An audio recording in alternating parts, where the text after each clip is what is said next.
আমার সোনারা এত সুন্দর ফুটছে, আমার মনে হইতাছে আমার অন্তরের মধ্যে গাইতে থিয়া দেই, কিন্তু ফলটা আবার বড় হবো না।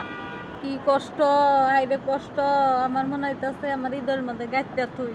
আল্লাহ, আসো শোনা, আও আও আও শোনা, আসো আসো আসো আমার হৃদয়ের মধ্যে মনির মা জীবনে ড্রাগন ফুল দেখে নাই সরাসরি, আজকে হলো দেখলো। আসলে ড্রাগন ফুল ড্রাগনের মতোই বিশাল বড় সাইজের, উনি দেখা হইছে মুগ্ধ হয়ে গেছে গা।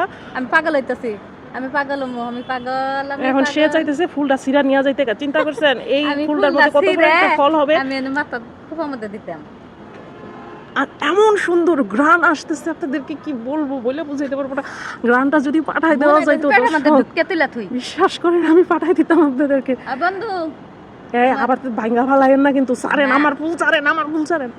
তোমার ছুঁয়ে গেছে, আমার খুব কষ্ট লাগতেছে। তারপরেও যেতে হবে, চলেন। তারপরে এখন রাতের বেলা মানুষ বলবে এগুলা রাতে এত রাতে পাগলামি করতেছে। আসলে আমরা এখানে ফুল পলিনেশন করতে আসছিলাম।